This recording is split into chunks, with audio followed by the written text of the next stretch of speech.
IPL 2026 के लिए सभी टीमों ने तैयारी शुरू कर दी है। चेन्नई की जो रणनीति है अपने आप में बड़ी स्पेशल होने वाली है।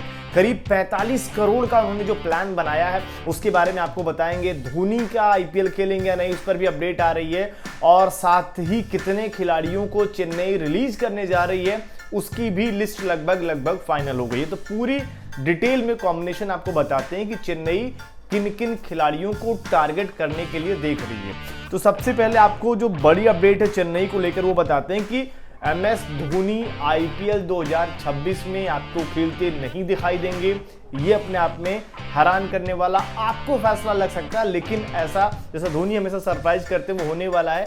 आईपीएल ऑक्शन के बाद लगभग ये चीजें तय होने लग जाएंगी कि एमएस धोनी आईपीएल 2026 नहीं खेलेंगे। और इसके अलावा चेन्नई की जो नजर है वो ईशान किशन और संजू सैमसन को लेकर है। ये अपने आप में अगर आप देखेंगे बड़ी खबर है। संजू सैमसन और ईशान किशन पर नजर है यहाँ पर चेन्नई सुपर किंग्स की। संजू को लेकर अलग अलग तरीके से खबरें आती रही हैं, लेकिन ईशान पर जब से खबर आई है कि हैदराबाद उन्हें रिलीज कर सकती है, ऐसे में चेन्नई अपना पर्स और बड़ा कर दी और वो चाह रही है कि ईशान जो नंबर 3-4 पर कहीं ना कहीं चेन्नई की स्थिति गड़बड़ रहती है। भाई सुरेश रैना के जाने के बाद से एक सही ऑप्शन नहीं मिल पाया है। ऐसे में टारगेट ईशान को लेकर रहेगा कि क्या वो चेन्नई को रैना का जो स्पॉट खाली हुआ है उसकी भरपाई कर सकते हैं, और अगर वो आते हैं तो टीम में विकेट कीपर के लिए भी बेहतरी रहेगा। और संजू पर भी प्लानिंग चल रही कि अगर संजू आ जाते हैं तो ओपनिंग के साथ साथ वो भी टीम में एक सीनियर रोल में आ जाएंगे। तो ये प्लानिंग है। और इसके अलावा विदेशी खिलाड़ियों की बात करें तो कहीं ना कहीं मैक्सवेल, जिनके लिए ऑक्शन पिछले ऑक्शन में टीम गई थी, नो डाउट अच्छे फॉर्म में मैक्सवेल नहीं है, लेकिन मैक्सवेल के साथ साथ अगर आरसीबी लिविंगस्टन को रिलीज करती है तो चेन्नई इन दोनों खिलाड़ियों को टारगेट करने के लिए देख रही है।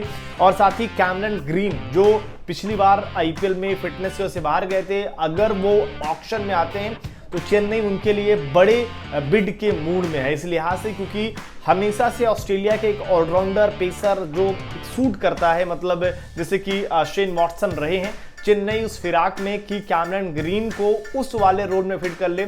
और टी20 में अगर आप देखें नंबर 3-4 पर रहकर बड़ी पारियां खेलना कैमरन ग्रीन भी जानते हैं। और ऑस्ट्रेलिया से अगर आप देखें 1 डाउन, उसके अलावा भी बैटिंग लगातार कर रहे हैं। तो ये 2-3 खिलाड़ी हैं जिन पर चेन्नई पूरी तरीके से नजर बनाए हुए है। और आपको क्या लगता है कि कुछ और बढ़ाना चाहिए, आप जरूर कमेंट करें।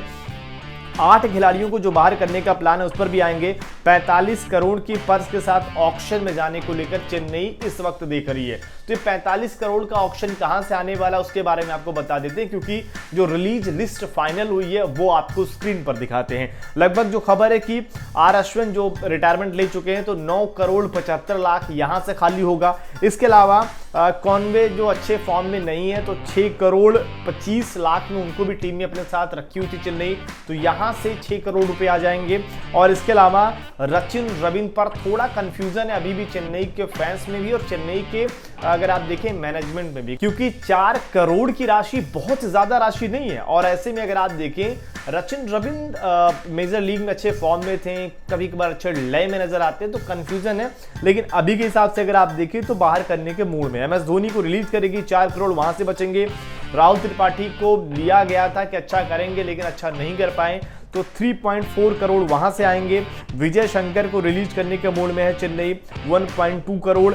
इसके अलावा सबसे बड़ी जो अपडेट है वो है कि मथीशा पथिराना, इनको रिलीज करने के मूड में चेन्नई, क्योंकि पिछले एक सीजन से अगर आप देखिए अच्छी गेंदबाजी नहीं कर रहे हैं, श्रीलंका के लिए भी अच्छी गेंदबाजी नहीं कर रहे हैं, बाहर बैठ रहे हैं, तो इनको बाहर करेगी और वहां से 12 करोड़ रुपए मिल जाएंगे। तो उस लिहाज से ऑलराउंडर को ज्यादा टीम में रखने के मूड में है चेन्नई, जैसा कि उनकी अपने आप में अगर आप देखें एक तरीके से हमेशा से रणनीति रही है और इस टीम में ज्यादातर ऑलराउंडर ही रहे हैं। और एक बार फिर से पेस में अगर आप देखें वो यहां पर रहेगी। जो खबर एक चल रही थी ओबर्टन को रिलीज करने के बाद, ऐसा नहीं है।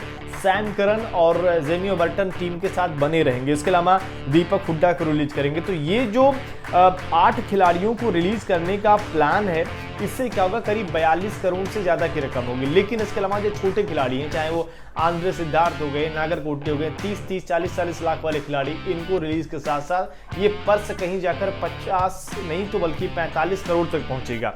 और यहां पर एक बेहतर पर्स हो जाएगा चेन्नई के पास जब वो आईपीएल ऑक्शन में उतरेंगे, जिसमें अब बहुत ज्यादा समय नहीं बचा है। क्या आपको भी लगता है कि ये जो प्लानिंग मैंने बताई है कि जो जैसी खबरें आ रही हैं ये ज़्यादा सही है, ये खिलाड़ियों को रिलीज करके जो 4 खिलाड़ियों, चाहे वो मैक्सवेल की बात करें या फिर ग्रीन की बात करें या लिंगस्टन की बात करें या फिर ईशान और संजू की बात करें, क्या आप भी इससे सहमत हैं? कमेंट करके अपनी राय जरूर दें।